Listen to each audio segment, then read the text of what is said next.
Welcome to LOA Today. I'm Walt Thiessen here with Alex King and Joel Elston. Today is Thursday, August the 8th, 2019. It's 8/8. How about that? 8/8. It is 8 a.m. in New York and 5 a.m. in Los Angeles. That's 1 p.m. London time and 9 p.m. Tokyo time, 10 p.m. Sydney time. Wherever you are in the world, thank you for joining us for another episode of LOA Today, your daily dose of happy. And I'm happy that we three are back doing our thing after Louise and I did our trip to the Cape to visit our friend Alex and to do capey things. Which we did for about a 3.5 day period. It was wonderful. Loved it. It was great.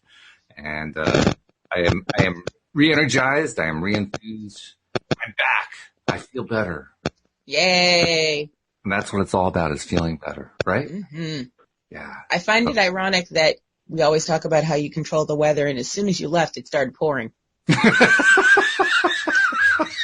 For like 2 days straight. Just saying. The whole weekend you were here, perfect weather. Soon as you left the Cape, crossed over the bridge, storm. That wasn't even supposed to happen. It was supposed to happen on Wednesday.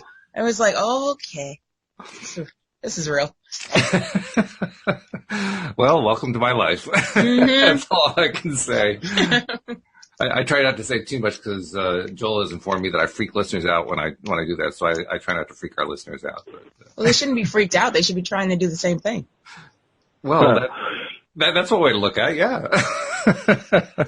Yeah, I have this, a couple of friends that listen and they like, oh, we love what you do, except when Walt claims to control the weather. That really concerns us. And I'm like, okay.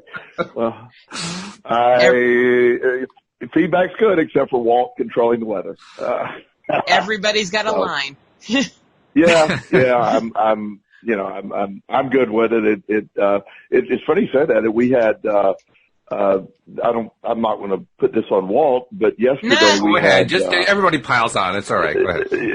Yeah. We had this incredible downpour. Mm-hmm. That, I mean, it just was, I don't want to exaggerate, but it was just one of those you can't see across the yard. Mm-hmm.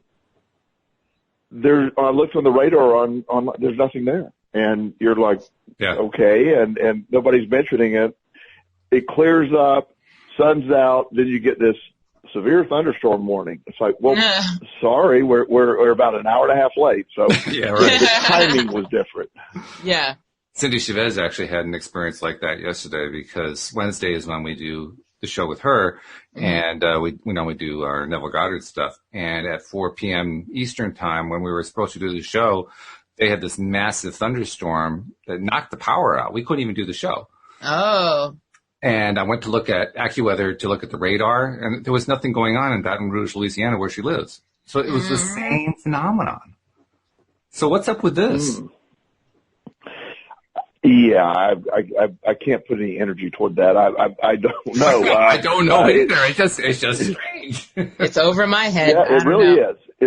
It's one of those. We'll just put that in whatever category that is. Right. You know, it's like, but it is all a part of it. It's just way out of my league in understanding it. Yeah. I mean, PJ told me yesterday that they were getting a monsoon in her area, which is very close to your area. And yet I was also watching a baseball game in Baltimore, and Baltimore was beautiful conditions. Now, right. Baltimore's not all that far from you guys, you know? So, yeah. I mean, it's strange. It's crazy. I mean, the weather, you know, again, but we sound, you know, like really old people to talking about the weather and all that. But, it's like, you know, one of my friends one time, you know, my joints hurt. It's going to rain. I go, oh, please stop. We're not 79. Let's just stop. No, it's true though. It's so true. You know, the way my back and my knees are set up, I can definitely tell you when weather is coming.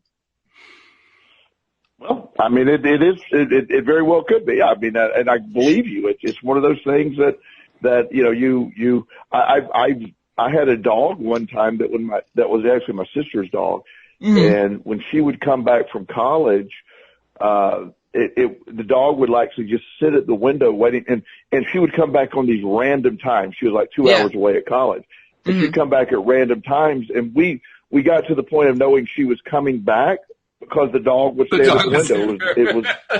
It was very odd. It would just stand there, and then she'd pull up, and it's like, did she call the dog? I mean, how did we know? I mean, did she call the dog? I didn't know the dog could use the phone. That's pretty good skill right there. You know? Yeah, that would be the story there. That's right. Yep. Dog They are very smart. They certainly are. Yep. So anyway, I didn't really have a topic in mind, but Alex, as usual, came up with one at the last possible second, which is, just a testament to her creative abilities. But you thought of talking about how people can often live vicariously through others, which is interesting. Mm-hmm. I mean, you're right. That people do. Well, we do that all the time with entertainment, right? Yep. Watch a movie or a TV show. You're living vicariously through characters that aren't even real people. I mean, you're just on the screen. Yeah. But we do it all the time. We like that. Mm-hmm. And so I'm going to go right to the psychology question. Joel, why is it that we like to live vicariously through others? Well, to me, it's sort of and I don't have a definitive answer, but I can have an opinion. To me, it just seems that a lot of times that it can be good or bad. You're looking at someone else, through another set of eyes, and it can be beneficial. I mean, there's the idea that you can I want to use that as an example, or you can also not live your life and live through someone else, and that can be the bad side of it. But it's like anything else. One of the examples when you say that, and I'll just go with what comes to my mind. I see a lot of moms of younger kids, what I say, like 12, 13, 14-year-old kids, often females, where the moms will literally live their life that they should have had through their kid, like putting them in beauty pageants or putting them in cheerleading. And so it's almost like it's like, okay, this is the childhood I should have had. So I'm going to force it on my kid, thinking that's what she's automatically going to like. Now it happens with dads in baseball, and so I'm not trying to minimize just one side. And again, anybody that would do that to their child with baseball, we should talk about that separately. But it's just the concept that we will live through vicariously. I am not, and this is going to get a boo from Alex here. I'm not. I don't think reality shows are good for people. I don't. I think they are, in a sense, it's unrealistic. I happen to know some people that are in that field and that do that, and so much of it's scripted when most people don't realize that it is very scripted. It is not really a reality show. Yeah. It's a scripted show perceived to be a reality show, if that makes any sense. So it sets expectations of how a family should be living or a life should be lived, and it's not remotely that way. It's just I have clients who are Instagram models. Who, if you knew the other side of that, it would be incredibly laughable. I mean, it would be bizarre to see what their life is really like. So, so I mean, it's a way of deflecting. Often, sometimes it's dissociation. You can talk about what that is. Define dissociation, because that's not a typical term. Okay, dissociation is where you basically. This happens to a lot of abuse victims. It can happen in traumatic situations. It's a protective technique that the body puts into place. When I say people generally will go through something, and then they almost view their life. In extreme cases of dissociation can have like multiple personalities, where someone is. Here's an example of a person I worked with. She was abused horribly sexually as a child. And when the sexual abuse would take place, she would change personalities so she didn't feel she was being sexually abused. So she grew up with multiple personalities, where she was able to dissociate from her body and really become someone else. And there's it's sad, and that's a horrible example, but you see that where in war often, where people are required to do just ungodly things, and to survive, they have to go the other way. And, we're going another direction or become someone else or look at it through someone else's eyes.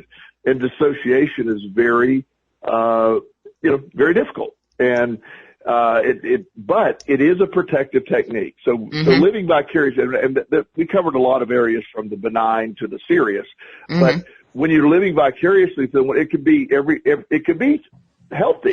I don't know if either of you have heard of the Rife-Koff effect. No. No.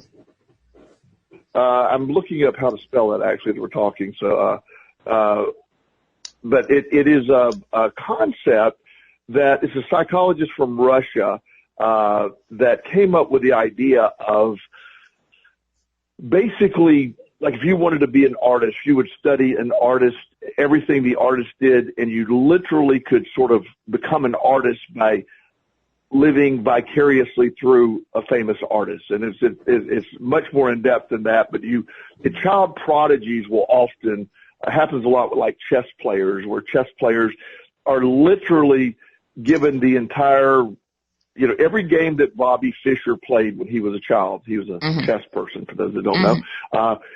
And I know I've heard of families where they would literally make the kids replay every game from the age of 3 until they were grown, and just literally move by move. And the Rife-Koff effect is sort of the concept that if you act as if, you become that. That's why, often people get into industries, like little kids in Italian families years ago would go in. They own a pizza shop or an Italian restaurant, for example, and the kids would go work in there. Well, you see 12-year-olds throwing pizzas and roll. Well, they often become, expert chefs at Italian food. That's a version of it. They were trained in it, but they became prodigies in it. They were just their environment became that, so they became that. That's why. There's an old TV show that was really good. I like it's called The Pretender. And it was someone who had the ability to he was a con man, but he had the ability to sort of, like, he could be a surgeon one day and convince people he was a great surgeon. And you see that we do that. There's some value to living vicariously, and there's also, like with anything else, there is damaging effects by it, because you can get away from your real life. You can not live your full life because you're living vicariously through someone else. So, I mean, that's a lot of ground covered, but there's a lot of reasons to do it. Yeah. And what it illustrates is that there's good and bad, right? There's the part that is healthy, because, I mean, like you pointed out, living vicariously, you can vicariously assume an identity that you want to, that represents a lifestyle you want to have, and create that lifestyle. I mean, that's law of attraction right there. You basically start believing and feeling and thinking that you are, person X who is a world traveler. And if you keep believing and thinking it, you become a world traveler, just because that's how the law of attraction works. I think what we're really saying here is the law of attraction is a tool, and you can use it any way you choose to use any tool. You can use it to benefit yourself, or you can use it to harm yourself. You can use it to benefit others. You can use it to harm others. I mean, it's a tool. It's like a screwdriver. You can do a lot of things with a screwdriver. Many of them very good. How are you going to use it? And because I think, go ahead. No, finish. Go ahead.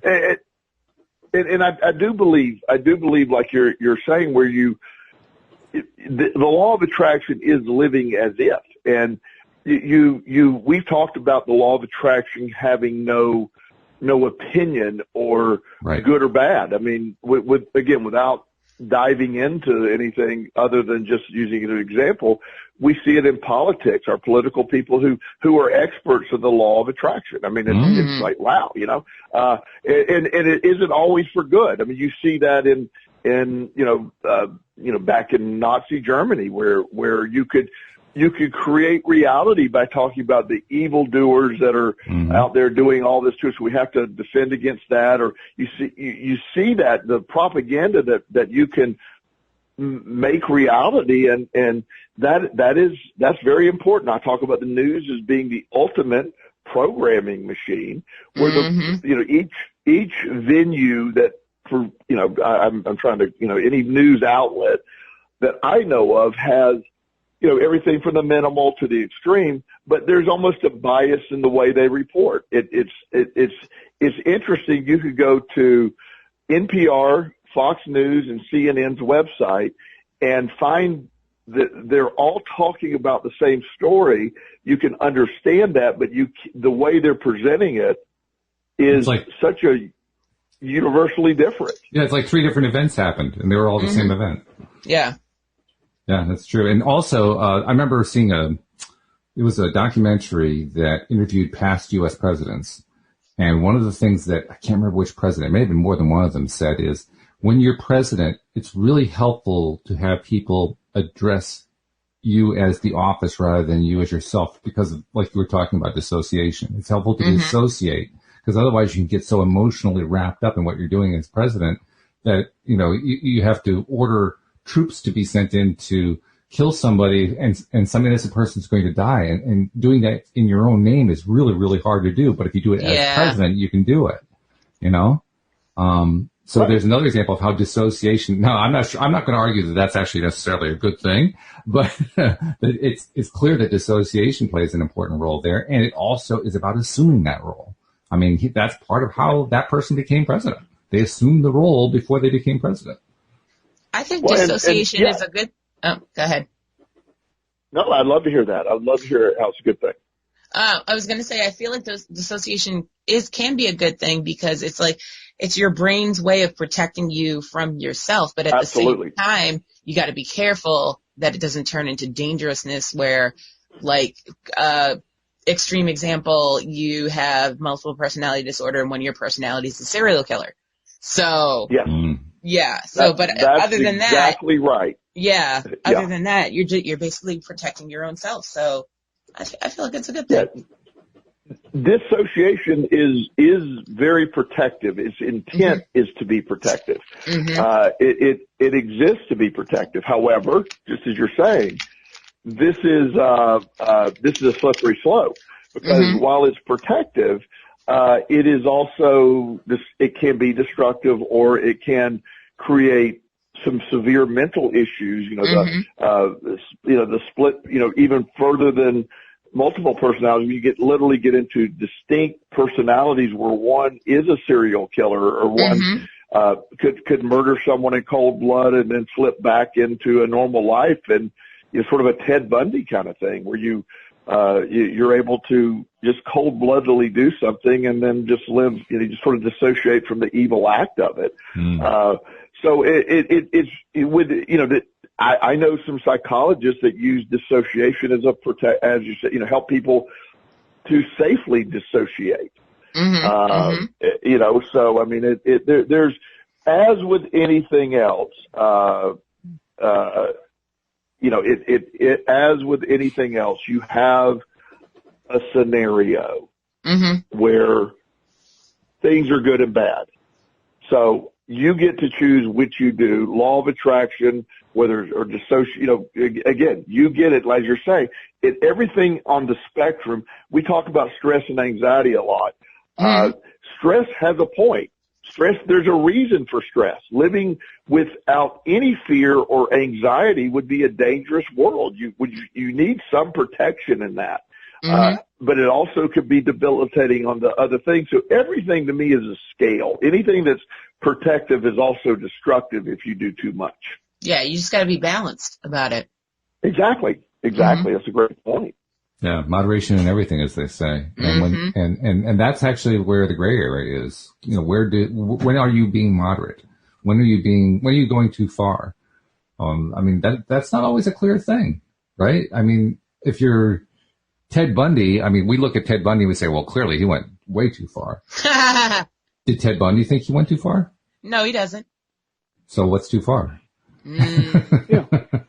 It's all about perspective. But again, it's an opinion. I mean, and I'm not trying to argue anything on Ted Bundy's behalf, please. Me neither. But I'm just letting you know, there is this perspective that makes us all unique and all, you know, that's what the law of attraction has. Many people have difficulty. What is your life? What do you want? What do you really want? When you ask someone, one of the questions that when I'm having early in my session with people, so, you know, okay, let's figure out what you want. Well, people have a very long list of what they don't want. Mm-hmm. Yes. But almost no one can tell me accurately what they want. Mm-hmm. Right. What they'll usually tell you is, well, what I want is to not have this thing I don't want. Yeah. Right. Yeah. So, you know, in one of the techniques that I'll use, depending on what scenario people come to see, like I will ask a question with a lot of the codependent moms that I work with or codependent people. I will say, without using another person, a person's name or requiring someone else to do something, what else would make you happy? What would make you happy? They can't say because so much of their belief system, if my son would quit using drugs, I could be happy. Or if my husband would pay more attention to me, I could be happy. Or if I had a relationship, I could be happy. And you see all that, and it becomes a very, very slippery slope. Oh, no kidding. Very slippery.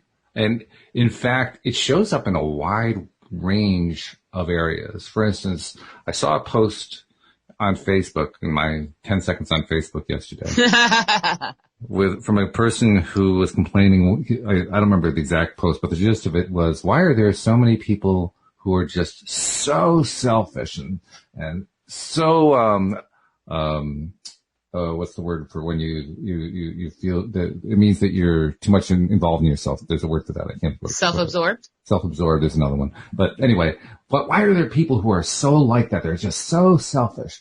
You know, what's the LOA reason for that? And of course, the typical answer, and there were like literally over 100 answers, were like, oh, well, there's just some people who don't get it. Some people, you know, they're just full of themselves. It's all about ego, blah, blah, blah, blah, blah, all this stuff. And I'm reminded that, like what you were just saying, Joel, it's really about perspective. What's your perspective about it?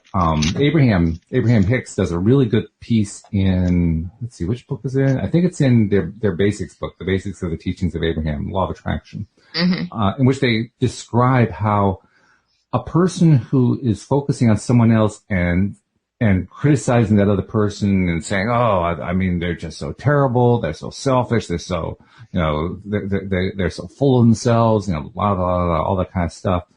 What's really happening is it isn't so much what the other person is, it's what the person who's saying all that is actually experiencing. They're experiencing it because they're choosing to experience that. They're choosing to put out there, well, my happiness is dependent upon that other person behaving differently. They're not behaving differently, therefore there's something wrong with that person. And when you look at it that way, you say, well, wait a minute, you know, is it really about somebody else being such a horrible person? Or is it about me? It's all about you. Yeah. Yeah. Is that a question to me? Kind of, yeah. It's more like it's sort of an observation to be discussed. But I guess my point is, what seems like a clear-cut thing. Oh, that person is so selfish. Oh, that person is so self-absorbed. Isn't as clear-cut as it originally seemed. I feel like they're saying that because the other person's not making it about them, so they're just assuming that they're selfish. Yeah. Well, and selfish by definition. Again, the work I do on myself, the work that I adopt children, I help people, but I am very self-absorbed with my self-help because a healthy me is able to help more people. Yeah. So, you know, I get up every morning. I have my routines that are all help. I get up on purpose. Justin knows that in the afternoon, or if I'm at home, if I'm in my office, I'll have my door shut, and I do my meditations. That's self-help. It's not being selfish. I've explained to him that and I will tell him I'm going to be, for 30 minutes, I want to be doing my meditations. You do not disturb me during that time. And he understands. He's really good at it. It isn't me being selfish and not being, I need midday to recharge. I used to always, after I eat lunch, I'd have this really I need to take a nap kind of thing. Because I started my midday meditation. That's all gone. It's amazing. I love it. So me being to perform to the best of my ability, I do that. So would it be viewed as selfish? Yes. I get up every day. I do this. And so from someone's perspective, that's great. And other people say, well, Joel, you're so unselfish. You've adopted 3 children, from foster care. And again, it's a perspective. And I think most people claiming other people are selfish, Alex hit it on the head. It's because it's not about the person claiming the other one's selfish. It's being able to tell people, your journey. You go do your journey. I'll do my journey. And there'll be some interactions, but I can't be distracted by what your perception of your journey needing my help. And I mean, it's just this vicious cycle that some people, you get into the victimization of things often of like, well, they're selfish because, they can't help me. I told all 3 of my children and 2 of them, TJ and Chris both learned this. If you get arrested for any reason, and you have one phone call to make to bail you out of jail, under no circumstances call me because my answer will universally be no. No, wow. I don't bail any human out of jail. I don't. And so, one time when my son Chris had a little minor thing, it was a very silly thing. He got arrested and he called and he said, son, I said, you're violating my rule. I said, no. He said, well, Dad, it's only $100. And I said, son, I will pay $1,000 for you to stay an extra week. And don't make your foolish choice. The reason jail exists to me is you made a foolish choice, pay your consequence and not do it again. And so, again, that's my perspective. And he said, well, it's sort of selfish. You won't. I said, well, you can view it however you want to view it, son. Then he tried to get him. Oh, do you not have $100? I go, son, I got a lot of money. Wow. I'm just not bailing you out of jail. It doesn't matter if I got $20 million in the bank. I'm not bailing you out of jail. Yeah. And it's just this idea, again, when you look at it, and I'm sure his narrative to his friends and other family members of his biological family, my dad's so selfish. It would only cost him $100. He would, he spends that on lunch sometimes or something. I can hear him saying all that. But again, it's all right. I understand. The greatest lessons that I ever learned were the lessons that I had to experience. And I think it would be selfish of me to try to take that away from my son. I look at it from a totally different other perspective. Exactly. Yeah. He's not taking into account the lesson that he's learning. But of course hindsight's 2020. We don't see that till later in life. Of course. And that's part of the growth process. I just am all the time dealing with, the scenarios that my son's facing this consequence, my daughter's facing this consequence of family. You can mitigate the consequence this time, but you're going to, at some point, they're going to have that consequence. Otherwise, they're going to feel like there's always a safety net, so they can just do whatever they want, and then mommy or daddy will fix it. Right. Yep. Yes. I think that's why I like the way Abraham phrases it in the book. And I actually copy this out of the book and paste it into a text document so I can copy and paste it into Facebook or whatever whenever I see somebody going off on, oh, well, this other person is so fill in the blank. I don't care what they're talking about. If there's a fill in the blank, then this is what I respond with, and I'll read it to you. It said, this is from The Law of Attraction, The Basics of the Teachings of Abraham by Esther and Jerry Hicks. It's on page 141 of the book. And it says, their disapproval of me is their lack. If there are others who see something in you that they do not approve of, most often you see their disapproval reflected back through their eyes and you feel that you've gone wrong in some way. And we say to you, it's not your lack, it's theirs. It is their inability to be the allower that brings forth their negative emotion. It's not your imperfection. And in like fashion, when you feel negative emotion because you've seen something in others that you do not want to see, it is not their lack, it is your own. Mm-hmm. So when you make the decision that you want to see only that which pleases you, then, not surprisingly, you will begin to see only that which pleases you. Mm-hmm. And all of your experiences will bring forth positive emotion because by the law of attraction, you will attract to you only that which is in harmony with what you want. By understanding the power of your emotions, you can then direct your thoughts, and then you will no longer need others to behave differently in order for you to feel good. And that last sentence right there, that's what it's all about. You no longer need others to behave differently in order for you to feel good. Mm-hmm. Say it again for the people in the back. Yeah, good stuff. Good stuff. Really good stuff.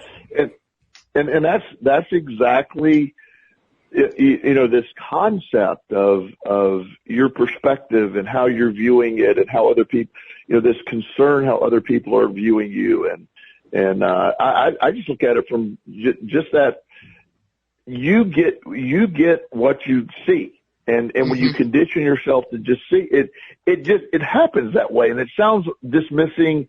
They talk a lot about, and this gets a lot of pushback from people in the treatment world that I deal with, or the therapeutic world.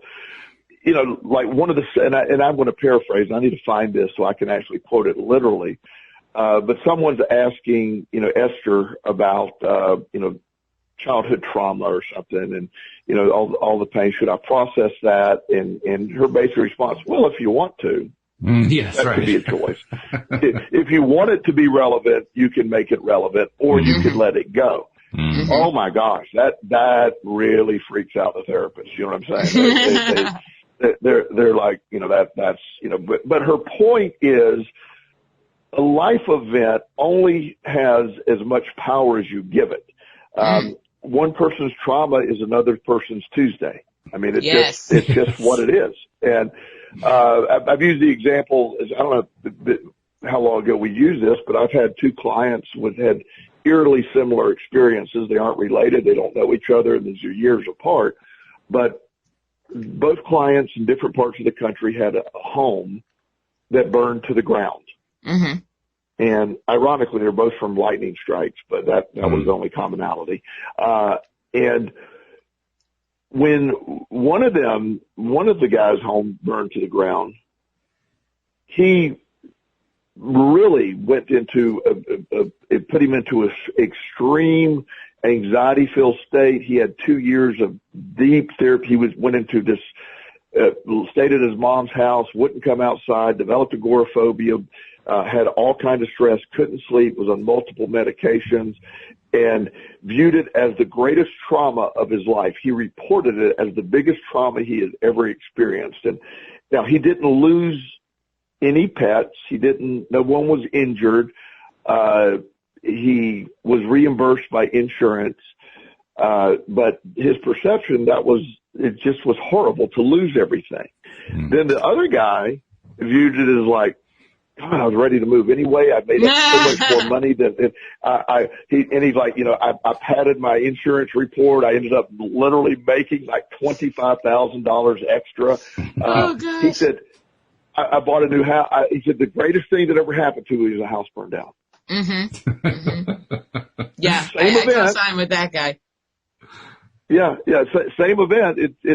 And I know when I adopted Justin and he moved in, and obviously I've been to be at the time 10 years old and going to a new home and coming from foster care into a different environment with this weird dude who has unique views of everything. But his question to me is like, he was worried about stuff or whatever, and he said, what if something happens to our house? And I said, well, we'll just get a new house, buddy. They still make them. They still make them. And I said, they still make them. Don't worry. And he's like, well, what if something happens to our car? I said, don't worry about it. I said, there's nothing that we can't get more of. We have an abundance, and we can have as many houses as we need, and we don't ever have to worry about not having that. And he quickly got out of that mindset, but he was so used to looking for what could go wrong. Yeah. Well, that's the mindset that a lot of people are in. I mean, you mentioned politics. Every once in a while you see somebody post something in the Facebook LOA group that has a political tone to it. And instantly it's like the entire audience forgets how the law of attraction works. It's just completely goes right out the window. Yeah, because it's like, oh, hold on, let me get my petty comment in first. In fact, I've even seen people say, well, law of attraction doesn't apply here. Wow. This is what we're doing? Okay.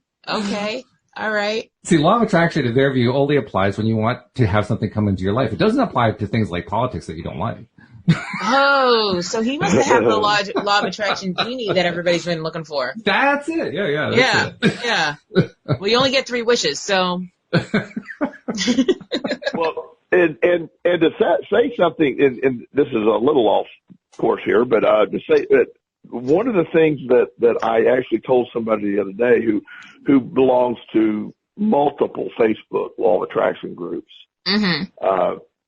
And he said, Walt? I find, no, it should be. He actually fits this as well. But this person said, there's so much conflicting information and so much arguing.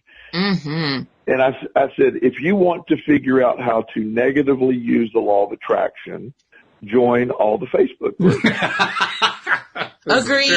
Agreed.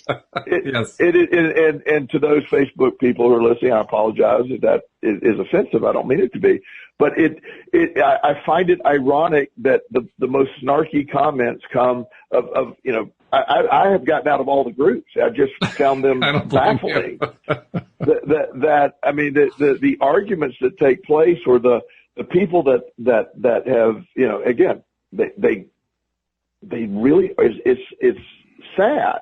Mm-hmm. And I wish we didn't have that going on, because it is such it's such a sad little world we live in, where you're living through this vicariously, in a law of attraction mindset, but you're looking for a battle. My law of attraction practice is best. You're doing it wrong. Right. And here's how you're doing it wrong. And it's just, you see it over and over and over. And I just said, oh my gosh, if you want to see how to do it wrong, go there. And it's just, go ahead. I was going to say, it's like people forget you can only account for yourself. Yes. So be accountable. Mm-hmm. Yeah. Well, and that's that.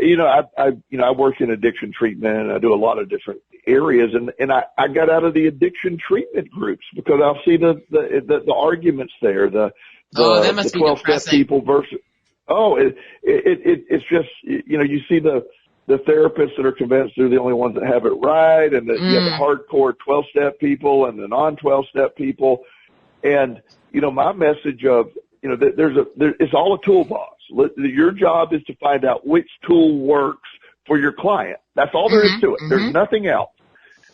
And, oh no, this only works, or they only need to do this. I go, well, that's not even close to true, but yet they get so invested in them. And again, there's an ego effect, and it's just, well, this worked for me. I said, okay, that's great. We have a billion different reasons why we all have addictive behavior.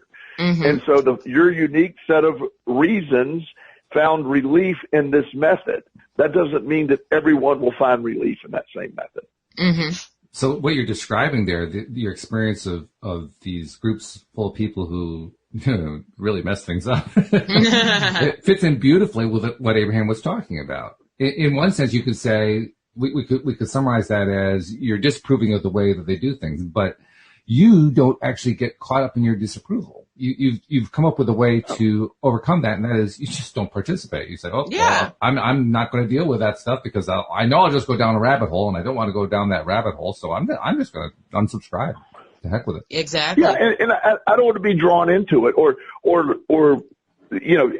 here's a really good example. Okay, this one day I was a member. This was just a plain old Facebook post, and a friend of mine who is a preacher, and he has a church, and I'm not necessarily, he is a friend. I don't necessarily agree with his belief system, but at the same time, he's a really good guy.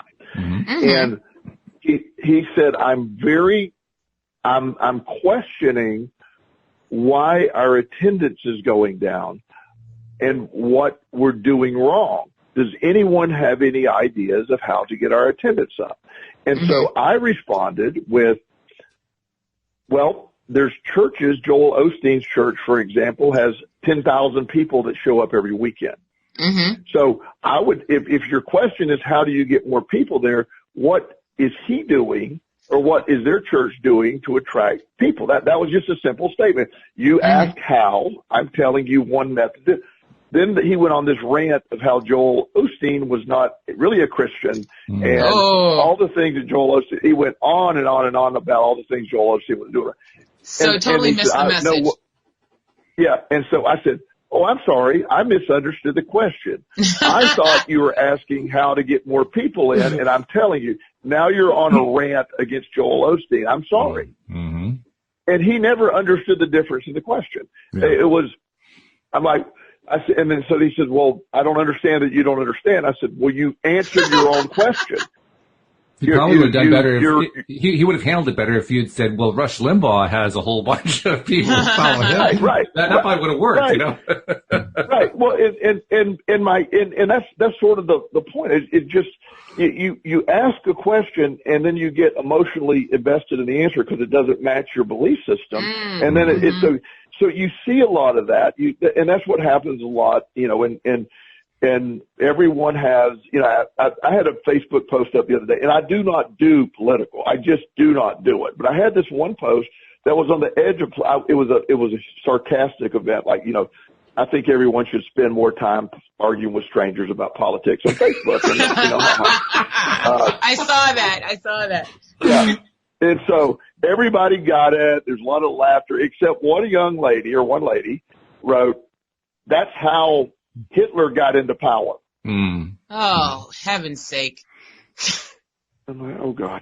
So, and then of course, she's very left-wing Democratic. That was her statement. Right. And so by the time I saw it, of course, my right-wing defender of Trump gets in there and goes, whatever his statement was, and I just deleted the whole post. I mean, it's like a virus. It's like a virus that took off.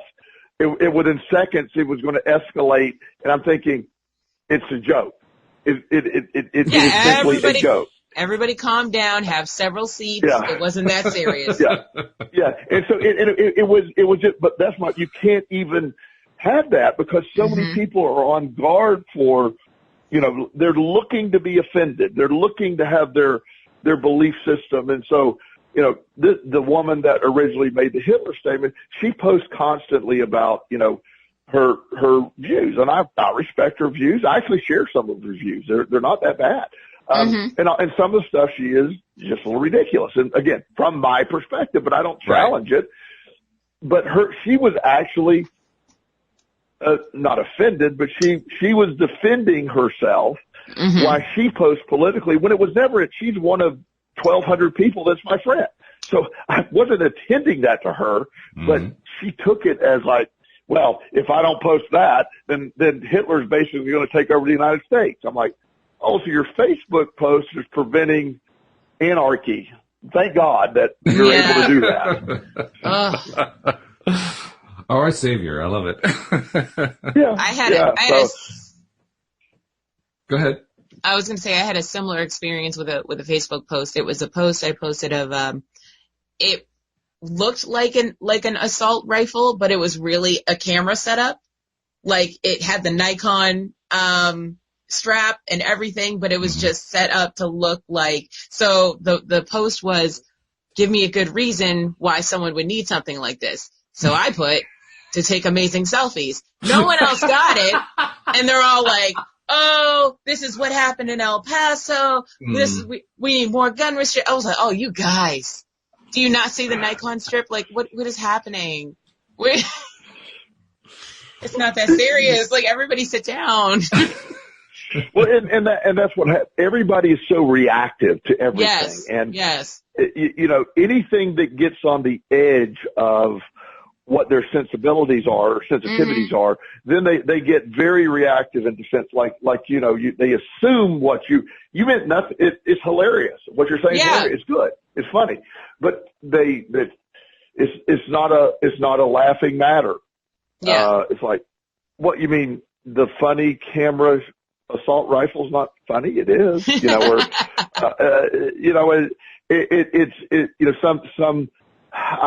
you get all of this, and this is a very important thing to look at. When your energy is placed in a defensive posture, defending your belief system, again, the law of attraction responding to that, and you're attracting that conflict. And it just there's political stuff. I'm all about. Let's go vote. Study your candidates. Vote. I do not want atrocities. I don't want all that. But when you have one party that is looking for anything that the president says, he is vile often, but he could say anything, and they're all like, "Oh, he said duh." Yeah. Do you believe he said the word "duh" twice? Right. I mean, twice in a row. There's just zero. They give him zero as far as and again, I'm not saying he deserves anything, but it's just like extreme. Well, the economy's good. You hear somebody, oh no, but this sector they automatically look for the bad. On the other side, you have he can say whatever he wants to say, no matter how vile it is. The other side is, well, Bill Clinton did worse, or I had this one friend that it's just automatic almost. I jokingly, in his response to anything positive about anything negative about Trump is, well, at least Benghazi didn't happen. Yeah. But, oh God, wow. Oh God. And it's just his response to everything. It's just, so it isn't like, well, Bill Clinton sexually not assaulted or took advantage of one woman, and actually 7 women, and Trump has only done 6. So it's better. Trump's a better president because he hasn't had oral sex in the Oval Office. He did it at his apartment. Uh-huh. Oh, okay. Well, clearly, Okay. well, thank God for that. Listen, I can't with God bless America. America and the semantics. I cannot. Yeah. But you get my point. You see that it's like, yeah. Oh, and so again, I don't want to. It's not about because I'm just not a fan of any of these people. But at the same time, I don't give that energy. Right. My economy is going wonderfully. I feel great. I have a great life. My private practice is going well. I have great health. My family's so I don't need to get bogged down in all of that.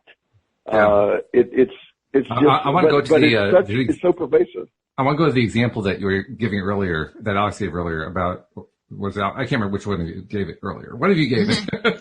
about the assault camera, right? Yeah. And if I see something like that, quite honestly, I don't think it's funny. I understand where the humor is, but I really don't think of it as funny. But by the same token, I'm not attached to it. Right. I don't get attached to, oh my God. I don't get attached to that. Mm-hmm. Why don't I get attached to it? Is it because I'm a freak? No, it's because I choose not to become attached to it. Mm-hmm. No, thank you. I know where that goes. I've been there. I don't really need to go that direction anymore because I've experienced what it's like to attach to something that's so negative, and it starts creating more and more negativity for me. Yeah, you only need to go down the rabbit hole once.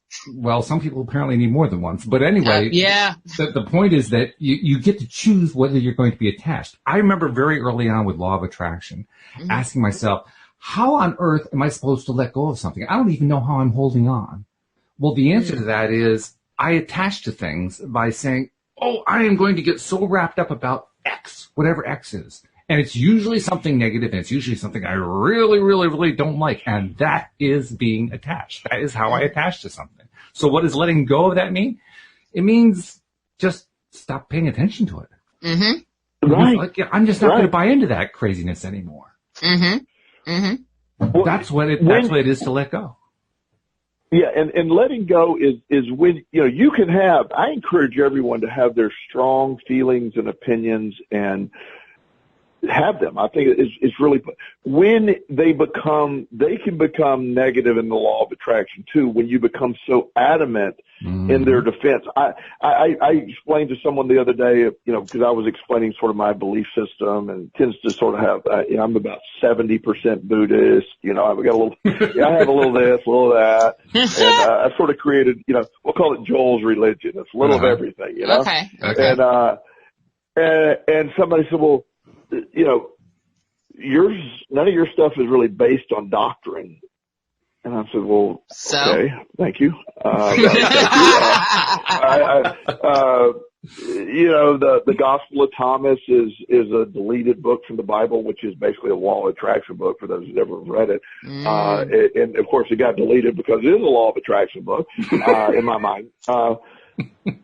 But I literally believe that. And he's like, well, I referenced, I said, well, part of, the Gospel of Thomas, what I really believe. And he said, well, that was deleted from the Bible. I go by a random group of people in 325. You only had, 325, a random group of people at some convention said, we're going to get rid of this book of the Bible because it doesn't match. I said, so, the moment I start down that path in defense of it, then it gets to this and this versus, let me stop. My belief system doesn't require anyone else to agree with it at all to be my belief system. I'm good with it.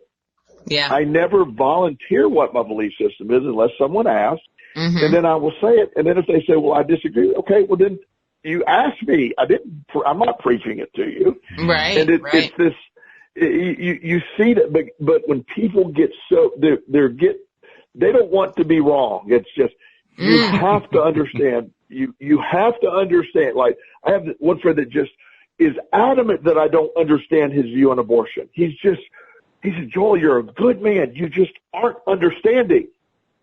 I said, well, thank you. I said, I appreciate your point of view. Well, thank you. I understand where your point of view comes from. I see it. And I have differing belief system on the overall process. I don't want to get into it. It doesn't matter. Right. But but at the same time, every individual has their own opinion of that, and it's obviously a very hot topic, and let every individual do what they need to do with that. And this is where we go with, the law of attraction tells us, do not attach to it. So, it really is this processing of life, this processing of everything, of us figuring it out. Let's put our energy in the right direction. And when you understand, you get in tune with the law of attraction, none of this stuff matters. Yes. Facts. None. That's right. Yeah. And that's the whole point. Let's be more precise. It only matters if I decide that it matters. And if I decide to go to, and that's where the power is. That's where the control is. If I find myself in a negative spiral where I'm constantly focusing on things that I don't like, and I keep getting more and more of what I don't like, I really do have control over that. And it's a tough concept because of the same reason why it is that somebody who understands at least the basics of the law of attraction will find themselves in a political discussion and all of their knowledge will go out the window. It's the exact same experience. Yeah. Look, they already know this. They already have control. They have thrown the control away. They've decided, no, I am now a victim, despite the fact that 2 seconds ago I knew I was in control, but now I'm a victim. I feel like go ahead. No, I love it. I'm waiting for you.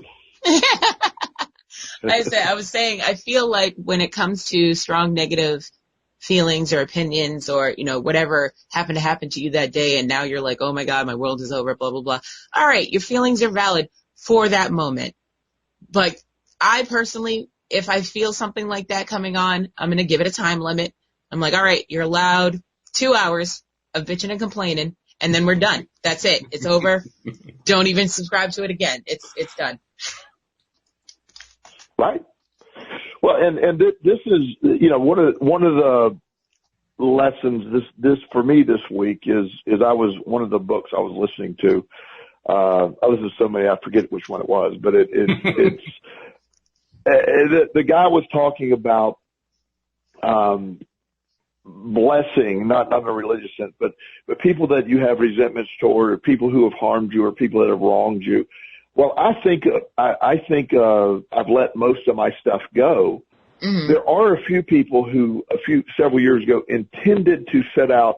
Their goal was to literally try to destroy me, as in a business perspective. And now it had the reverse effect. It put me in a great position of success and all that. So I've always viewed it as like, well, I'm grateful that happened, but there's always been this feeling of this one particular person, two people total, but one particular person was the driving factor that did a lot of behind the scenes shady stuff, a lot of lying, and really set me up. And I didn't know what happened, and somebody I trusted very much, and they threw me. So I thought I had let go of that because in the end, that chain of events put me in a position to have the success in the life I have today. And I see exactly how it happened. So, but at the same time, I still have this deep, I didn't even realize it till I'm listening, who comes to mind when I think of somebody who had wronged me or what, and I don't hold it. I don't feel like I hold it, but there's some level of resentment for somebody to take that much energy and effort to, and totally fabricate a bunch of stuff and create and literally cost me a career job. I didn't see it coming, and of course the other person that participated was manipulated by this first person.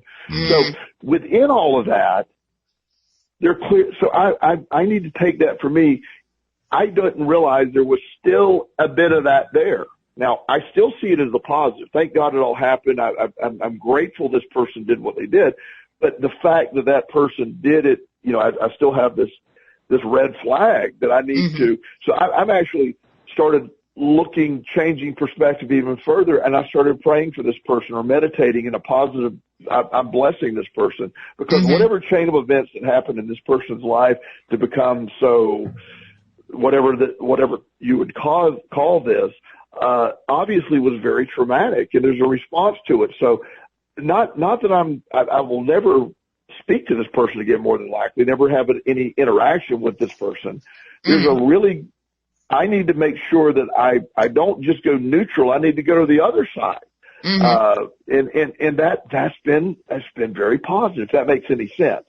Yes. It's just coming at it from another way. And, and the resistance, we talk about resistance a lot. The resistance that we keep thinking we don't have is often the resistance of resistance. It's just, it's, like I said, one day I had a dream one night, woke up in the middle of the night, wrote it down, and the statement, I don't know where it came from in the dream, but it was like, your desire is the resistance. When you desire it too much, you think that's what you're doing in the law of attraction, but you're over desire, when you want it too bad, you're actually putting out the feeling of lack. And then so the desire can be the resistance itself when you're often told to desire what you want, but yet there's that balance, and that's where we get all wonky with the law of attraction. That's true. That's very true. Yeah, that's the tough part. Hey, before we wrap up, I want to remind people about subscribing to the podcast. If you're not yet a subscriber, please do become one. You'll find us on all the major platforms. We're on iTunes, we're on Google Play, we're on Spotify, Pandora. I mean, we're in all the major places you can find us. But the simplest thing is just to go to the homepage of our website, loatoday.net, and it will walk you through the steps of subscribing with your particular device. And that way you get all of our episodes coming right to your smartphone every single time. Plus, automatically, you can, at the same time, check us out on YouTube and watch us, because we actually live stream these while we're recording them to YouTube. You can see our happy, smiling faces, except for Joel. Joel, you just see his name, but that's okay. But most of us, you can see our faces. And, it's a kind of an added dimension to have the video thrown in, even though podcasts aren't about video. Why not? You can do that too. So go to YouTube. And how do they do that? Alex, you always tell the YouTube thing better than I do.